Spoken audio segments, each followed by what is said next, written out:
Okay students, இந்த class நம்ம பார்க்க போறது 9th maths.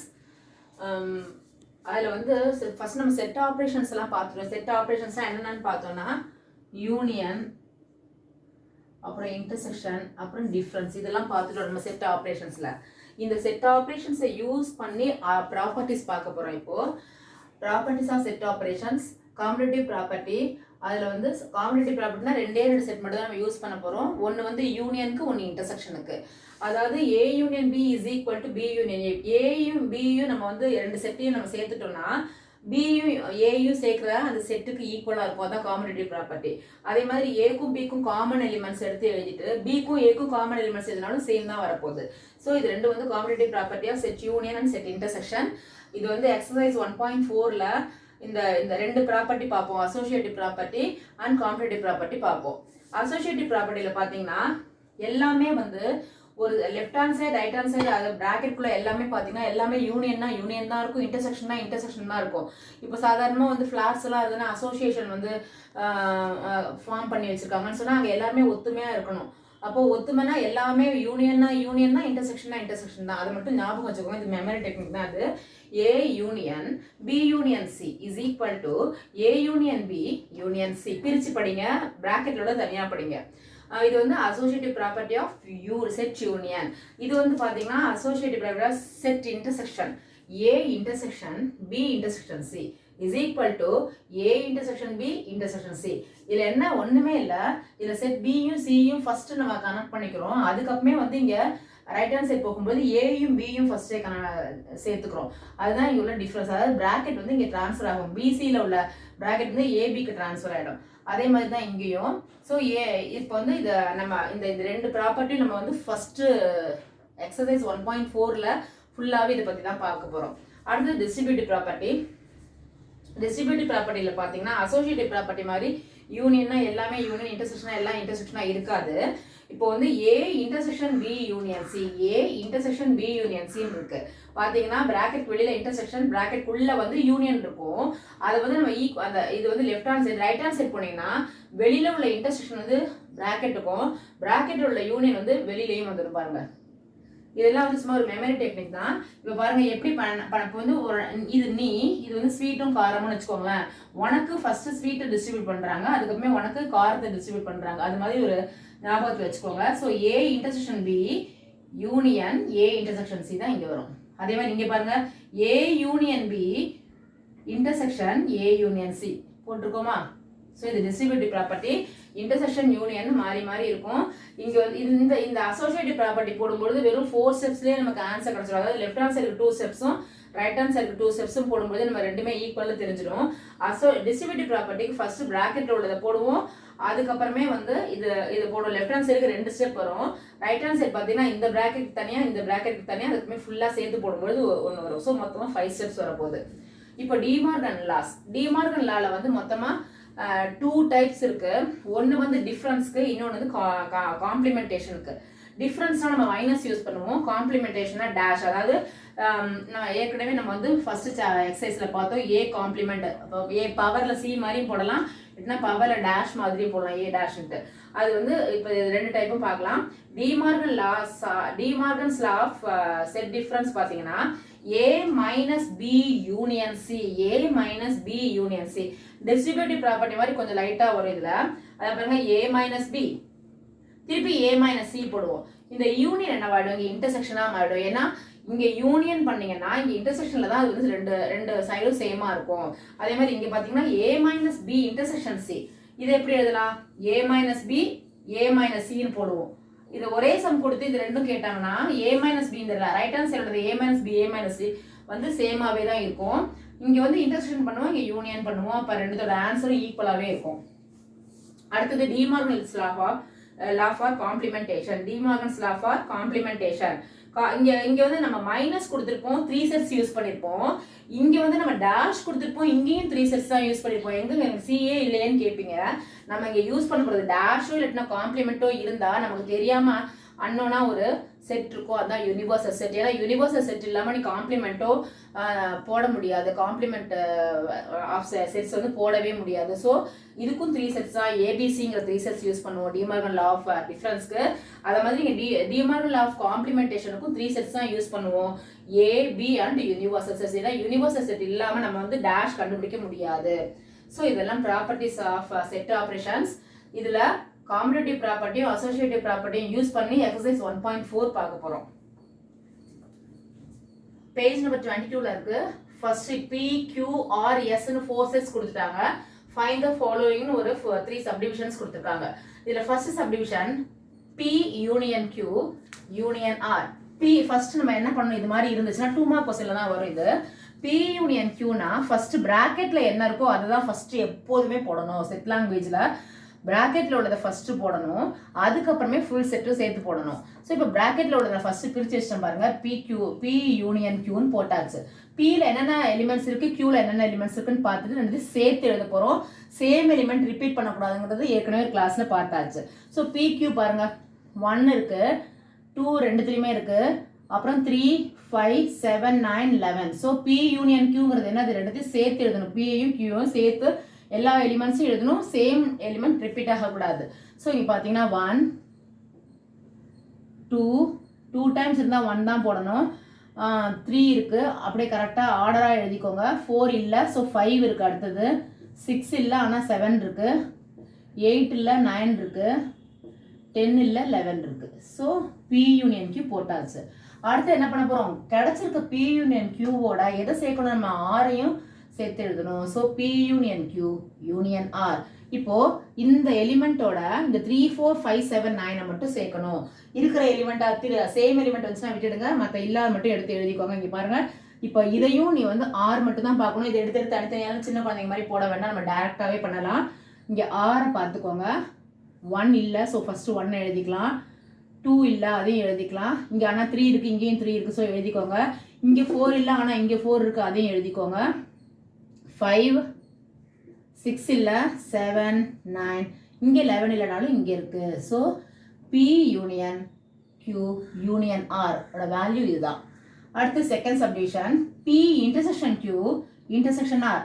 As usual first bracket தான் போடணும், அதுக்கப்புறமே ஃபுல்லாக எல்லாத்துக்கும் சேர்த்து போட போகிறோம். ஸோ பி இன்டர்செக்ஷன் கியூ போடும்பொழுது பிக்கும் கியூக்கும் காமன் எலிமெண்ட்ஸ் எங்கே இருக்குன்னு பாருங்க. பிக்கும் கியூக்கும் காமன் எலிமெண்ட்ஸ் 1 இல்லை. ஃபர்ஸ்ட் செட்டை எப்போதும் பாருங்க, செகண்ட் செட்டை வச்சு குழப்பிக்காதீங்க. ஃபர்ஸ்ட்லேருந்து இங்கே இருக்கான்னு பாருங்க. 1 இருக்கா, இல்லை, ஆனால் 2 இருக்கு. இருந்ததுன்னா டக்குன்னு எடுத்து எழுதிக்கோங்க. டிஃப்ரென்ஸ்க்கு தான் நம்ம கேன்சல் பண்ணணும், இன்டர்செக்ஷனுக்கு காமன் எலிமெண்ட்ஸை உடனே எழுதிடணும். ஸோ 2 ரெண்டுத்துலையுமே இருக்கிறனால 2 போட்டாச்சு. 3 இங்கே 5 இருக்கு, இங்கேயும் இருக்கு. நீங்கள் செகண்ட் செட்டே பார்க்க இந்த பார்த்து அங்கே இருக்கான்னு பார்த்துக்கோங்க. ஸோ 5 இருக்கு, இங்கே 7 இருக்கா, அங்கே இல்லை, ஆனால் இங்கே 9 இருக்கு, அங்கே இருக்கு. ஸோ 2 5 9 தான் பி இன்டர்செக்ஷன் கியூவோட வேல்யூ. இப்போ பி இன்டர்செக்ஷன் கியூ நம்ம கண்டுபிடிச்சோம் இல்லையா, அதுக்கும் எஸ்ஸுக்கும் காமனா என்ன இருக்குன்னு பார்க்க போறோம். அதுக்கும் எஸ்ஸுக்கும் காமன் இங்க என்ன இருக்கு, 2 5 9 இருக்கு. இது கம்மியா உள்ள எலிமெண்ட்ஸோட மட்டும் பாருங்க. இப்போ 2 5 9 அங்க இருக்கான்னு பாருங்க. 2 இருக்கு, நான் பாக்குறது எஸ்ல தான். பி இன்டர்செக்ஷன் கியூ இன்டர்செக்ஷன் ஆர்ல, சாரி இன்டர்செக்ஷன் எஸ்ல, எஸ்ஸுக்கும் இந்த இதுக்கும் 2 5 9க்கும் பாக்குறேன். இப்போ 2 இருக்கு, எழுதிடுறேன். இங்க 5 இருக்கு, அங்கேயும் இருக்கு. இங்கே 9 இருக்கு, அங்கே இல்லை. ஸோ அங்கே நிறைய எலிமெண்ட்ஸ் இருக்குன்னு அதோட கம்பேர் பண்ணாதீங்க. கம்மியாக எலிமெண்ட்ஸ் உள்ளதை இந்த எலிமெண்ட்ஸோட கம்பேர் பண்ணுங்க. இப்போ 2 5 கிடச்சிருச்சு இதுக்கு வேல்யூ. அடுத்தது Q intersection S intersection R. அதையும் நம்ம 2 பார்ட்டாக பிரிச்சுக்க போகிறோம். ஃபர்ஸ்ட் பிராக்கெட் பார்ட்டு, அதுக்கப்புறமே ஃபுல்லாக சேர்த்து எழுதியிருக்கோம். Q இன்டர்செக்ஷன் எஸ் அப்படின்னா என்ன மீனிங், Qக்கும் எஸ்ஸுக்கும் உள்ள காமன் எலிமெண்ட்ஸ். Qக்கும் எஸ்ஸுக்கும் உள்ள காமன் எலிமெண்ட்ஸ். Qலையும் எஸ்லையும் பாருங்க, 2 இருக்கா, இந்த 3 இருக்கா, இந்த 5 இருக்கா. ஸோ அவ்வளோதான். 2 இருக்கு, 3 இருக்கு, 5 இருக்கு, 9 11 இல்லை. ஸோ அது மட்டும் எடுத்து எழுதியாச்சு. இப்போ Q இன்டர்செக்ஷன் எஸ்னா 3 5 2 3 5 அது வந்து ஆர்ல இருக்கான்னு பாருங்க. 2 3 5 ஆர்ல இருக்கான்னு பாருங்க. 3 இருக்கு, 5 இருக்கு. 2 3 5 அந்த 2 3 5 இருக்கான்னு பார்த்தா 2 இல்லை, ஆனால் 3 5 இருக்கு.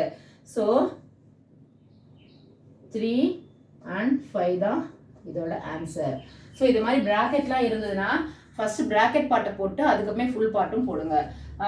சப்போஸ் 2 பிராக்கெட் இருந்து மிடில் ஏதாவது யூனியன் இன்டர்செக்ஷனோ இருந்தால் அந்த 2 பிராக்கெட் பார்ட்டையும் தனித்தனியாக போட்டு அதுக்குமே 3 ஸ்டெப்பாக போடணும். அதுக்கு இப்போ அடுத்தது test for competitive property of union and intersection of two செட்ஸ்னு கொடுத்துருக்காங்க.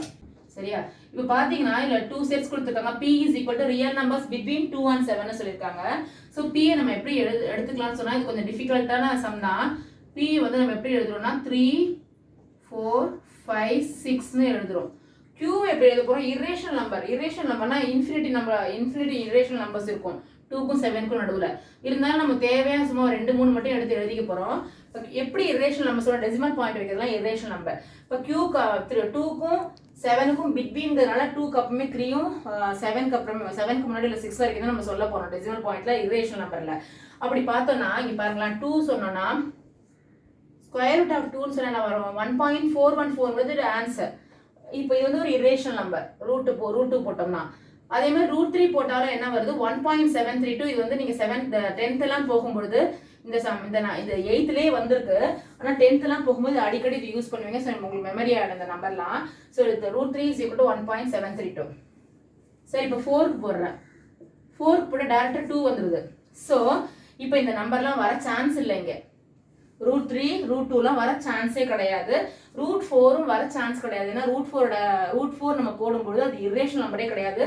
2ன்னு கிடச்சிருச்சு. ஸோ இப்போ √5 போட்டால் இங்கே பாருங்க √5க்கு நான் ஸ்கொயர் ரூட் போட்டு பார்க்குறேன். 2 2s are 4 அப்புறம் 1ன்னு வருது. நம்ம என்ன பண்ணலாம் இங்கே டெசிமல் பாயிண்ட் வச்சுட்டு இங்கே 2 0 சேர்த்துட்டு அது மாதிரி போடும்போது 2 பாயிண்ட்னு வருது. ஸோ √5 வந்து நமக்கு இங்கே இரேஷனல் நம்பரில் வரும். அதே மாதிரி √6க்கு போட்டு பாருங்க. இதுக்கும் 2 2s are 4 தான். ஏன்னா 3 3s are 9 வந்துடும் இல்லையா? ஸோ √2 2s are 4 வரும். திருப்பி நம்ம என்ன பண்ணுவோம் இங்கே என்ன ரிமைண்டர் கிடைக்குதோ அதோட இங்கே டெசிமல் பாயிண்ட் வச்சு இங்கே 2 zeros போட்டு அதுக்கப்புறம் இங்கே மல்டிபிள் பண்ணி உங்களுக்கு தெரியும் எப்படி ஸ்கொயர் ரூட்லாம் போடணும்னு. ஸோ இங்கேயும் 2 பாயிண்ட் தான் வரப்போகுது. அதனால √6ம் இங்கே வரப்போகுது. அதே மாதிரி நீங்கள் 7க்கு போட்டு பார்த்தீங்கன்னாலும் அதே மாதிரி 2 2s are 4 தானே 3 3s are 9 வந்துடும். இப்போ நம்ம 7க்கு ஸ்கொயர் ரூட் போட்டோம்னா 2 2s are 4. அந்த 7லேருந்து 4 போச்சுன்னா 3 வரும். நம்ம ஸ்கொயர் ரூட் கண்டுபிடிக்கும்போது என்ன பண்ணுவாங்க டெசிமல் பாயிண்ட் வச்சுட்டு இங்கே 2 zeros இறக்கும் இல்லையா? அது மாதிரி இங்கே 2 2s are 4ன்னு போட்டு நம்ம ஒரு மெத்தட்ல பண்ணுவோம். நம்ம 8th நம்ம படிச்சிட்டீங்க. ஸோ இதுவும் 2 பாயிண்ட்ல தான் வருது. ஸோ இங்கே √7 வரப்போகுது. இது மாதிரி infinity number of irrational numbers நம்ம எழுதலாம். நம்ம ஒரு 3 மட்டும் எடுத்துக்கலாம். இங்கே 8க்கு கூட போட்டு பாருங்களேன். 8க்கு போட்டாலும் 2 2s தான் வரும். 9க்கு போடும்பொழுது தான் என்னவாகும் டேரக்டாகவே 3 3s are 9 வந்துடும். ஸோ வந்து 9ஓட ஸ்கொயர் ரூட் வந்து 3ன்னு வரனால அடுத்து √10 கூட இங்கே எழுதலாம். √8 √10 இதெல்லாம் எழுதலாம். நம்ம ஒரு 3 நம்பர்ஸ் மட்டும் வச்சு இந்த காம்படிட்டிவ் ப்ராப்பர்ட்டியை ப்ரூவ் பண்ணி காமிச்சிடலாம். பாருங்க Pக்கும் வேல்யூ எழுதியாச்சு, Qக்கும் வேல்யூ வச்சு நான் திரும்ப திரும்ப சொல்கிறேன். Qக்கு infinity number of irrational numbers 2க்கும் 7க்கும் மிடில் இருக்குது. நான் வந்து ஒரு 3 தான் எடுத்துகிட்டு இருக்கேன். உங்களுக்குலாம் எப்படி சொல்லி தராங்களோ அதுக்கேற்ற மாதிரி நீங்கள் உங்கள் ஸ்கூலுக்கு ஏற்ற மாதிரி மாற்றிக்கோங்க. இப்போ பாருங்கள் காம்படிட்டிவ் ப்ராப்பர்ட்டி செட் யூனியனுக்கு என்ன வரும்? P union Q is equal to Q union Pன்னு வரணும் இல்லையா?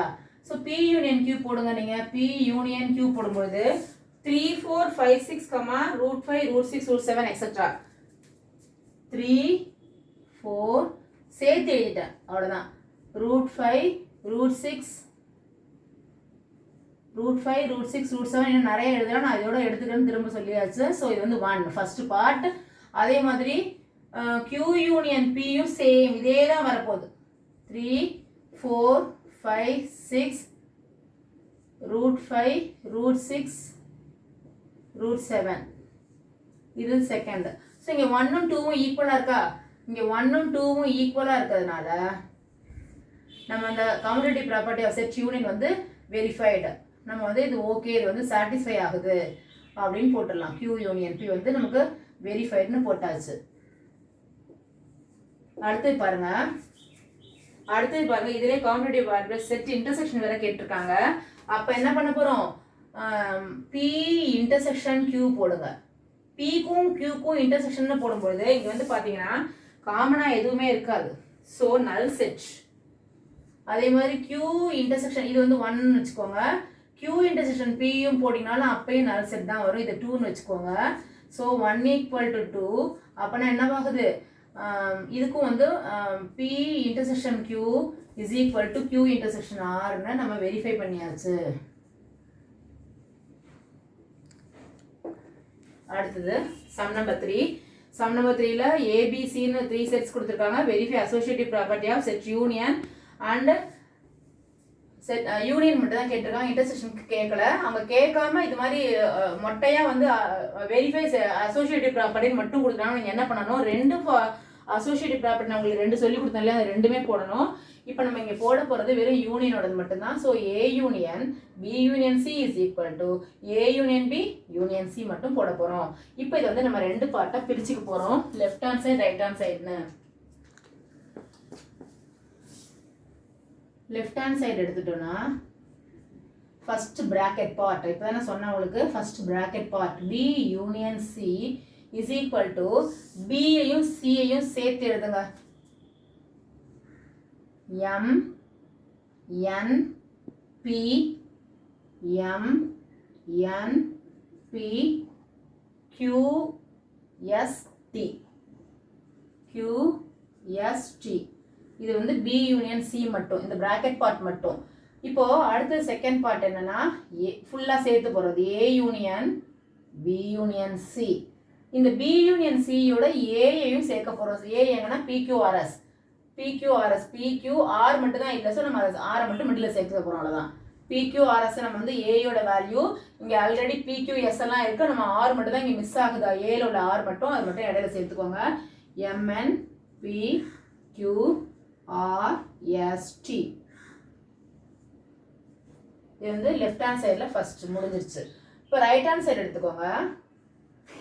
ரைட் ஹேண்ட் சைடில் ஃபர்ஸ்ட் பிராக்கெட் பார்ட் எது, A union B. Bracket part A union B. அப்போ ஏவையும் பியும் சேருங்க. M N P Q R S T. M N P P இங்கே இருக்குது, இங்கே இல்லை, இருந்தாலும் எழுதணும். எம்என் இங்கே இல்லை, ஆனால் எழுதணும். M N P Q R S T. M N P Q R S T. அடுத்தது ரைட் ஹேண்ட் சைடில் ஃபுல் பார்ட்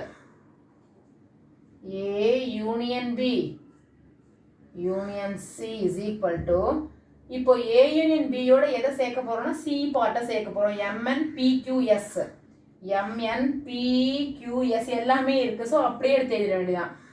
எம்என் பிக்யூஎஸ் இங்கேயும் பார்த்தீங்கன்னா எம்என் பிக்யூஎஸ் இருக்கிறதுனால நம்ம எக்ஸ்ட்ராவாக எதுவும் சேர்க்கணும்னு அவசியம் இல்லை, அப்படியே எடுத்து எழுதிடலாம். M N P Q R S T. இது வந்து செகண்டு, அதாவது ரைட் ஹேண்ட் சைடு நம்ம கம்ப்ளீட் பண்ணிட்டோம். ஸோ செகண்டு இது ரெண்டும் கம்பேர் பண்ணி பாருங்கள். M N P Q R S T எல்லாமே சேமாக இருக்கிறதுனால 1 is equal to 2. Then associative property